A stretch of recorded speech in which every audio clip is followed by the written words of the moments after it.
जिनको ये ज्ञान हो जाएगा, पुण्यात्माओं जो हमने ये नियम बनाकर आपको दिए हैं, ये कोई बर्डन नहीं आपके ऊपर है, ये ज्ञान से आपने समझना पड़ेगा। हमने कोई जन्मदिन नहीं मनाना किसी का, हमने खुशी नहीं मनानी, कल न बिजली गिर जाए फिर के मनावांगे। हमने परमात्मा को खुश रखना है, उसका हमारा कल्याण करवाना है, तो ये जन्मदिन भी हमने नहीं मनाने। पर नानक साहिब जी को किसी ने कहा कि प्रभु आप कभी खुश नजर नहीं आते, आप खोए खोए से रहते हो, आप तो साधु संत हैं। तो नानक साहिब जी ने कहा कि ना जाने काल की कर डारे, और किस विध ढल जा पासावे, और जिन आते सरते मौत खुड़क दी, उन्होंने केड़ा हासावे।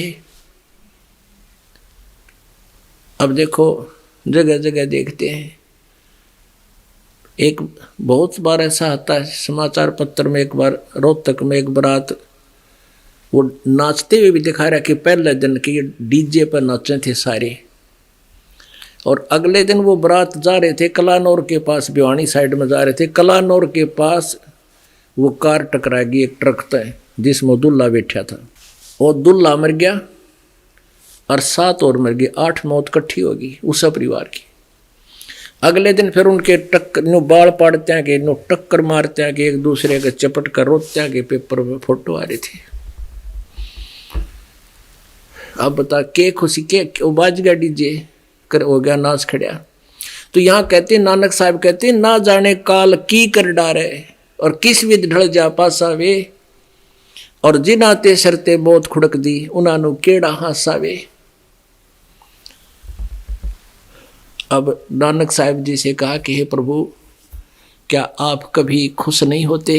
कि खुश होता हूँ कि जब ये मेरे बच्चे मेरे शिष्य वापस सत्संग में आ जाते हैं तो मेरी खुशी का ठिकाना नहीं रहता, और जब ये सत्संग सुनकर जाते हैं इस संसार के अंदर जो काल से भ्रमित है, मुझे दिलगिरी होती है, दुख होता है कि कहीं मेरे इन पौधों को कोई दीमक ना लग जा, कोई कीड़ा ना लग जा, कोई काल का दूत इनको विचलित ना कर दे।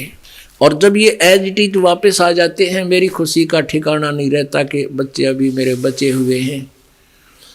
कहते हैं साध मिले साड़ी शादी होंदी, विछड़ जाए दिलगिरी वे, अख दे नानक सुनो जहाना मुश्किल हाल फकीरी वे।